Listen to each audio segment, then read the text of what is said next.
Welcome back to the Racing Dudes YouTube channel. It is Rebel Weekend. I am not previewing an entire field of horses today, but instead I'm here to talk to you about how I think a long shot can win the Rebel. Now, guys, once again, not a Christmas tree. It is a St. Patty's Day tree. It's very green. We are very festive in this household. Now, I love doing these types of videos because I hate picking chalk. Yes, sometimes it is inevitable, but not in this race, especially. There are 13 horses who are almost in all of them are almost in double-digit odds. I am not on the Cox train, so obviously fading Timberlake. I am also not playing Dean Wayne Lucas at 7-2 odds. I am here to tell you why Carbone can win the Rebel. This 3-year-old horse by Matoli is trained by Asmussen. He is one of 3 Asmussen horses in here.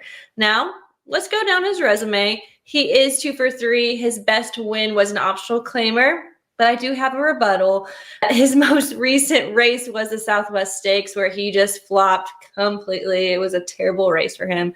Everyone watching this is going to say the same exact thing in the comments. Matoli cannot get 2 turns. Now, that proved to be correct in the last race, but that was also his first time in the slop, and he clearly did not take to it. He was also pressured by his stablemate Otto the Conqueror until they both faded in the stretch. Now, I do believe that the weather is going to play into this day a lot. It's going to be 70 degrees and sunny. The track's going to be fast. And he's also breaking from the rail. So he will have no issue getting to the lead. I think he keeps it, and I think he goes gate to wire fashion. He's not going to be alone trying to get the lead, though. But if he breaks well, I think he will be clear to keep it. I do not think that he liked being behind some of the other horses. Last race, especially with mud being thrown into his face.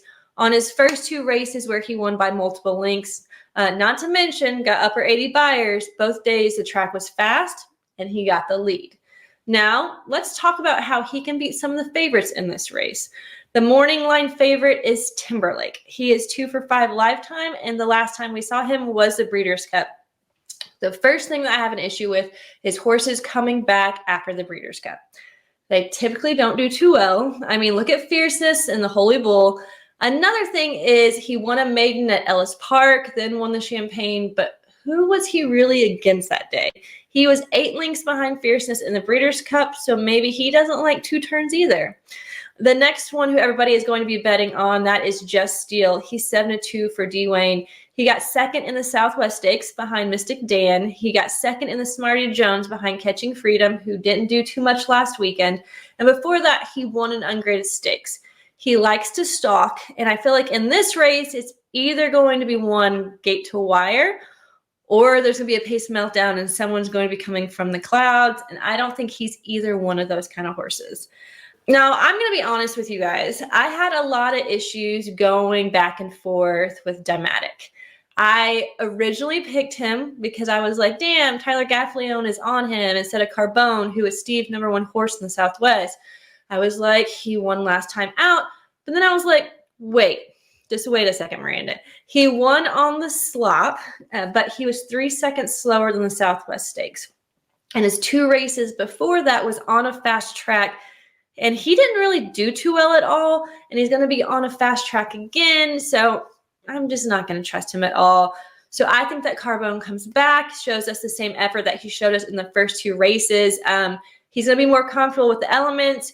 And he can prove to all you Matoli haters that he can get 2 turns. So he is 15-1 odds, guys. He was 2-1 in his last race.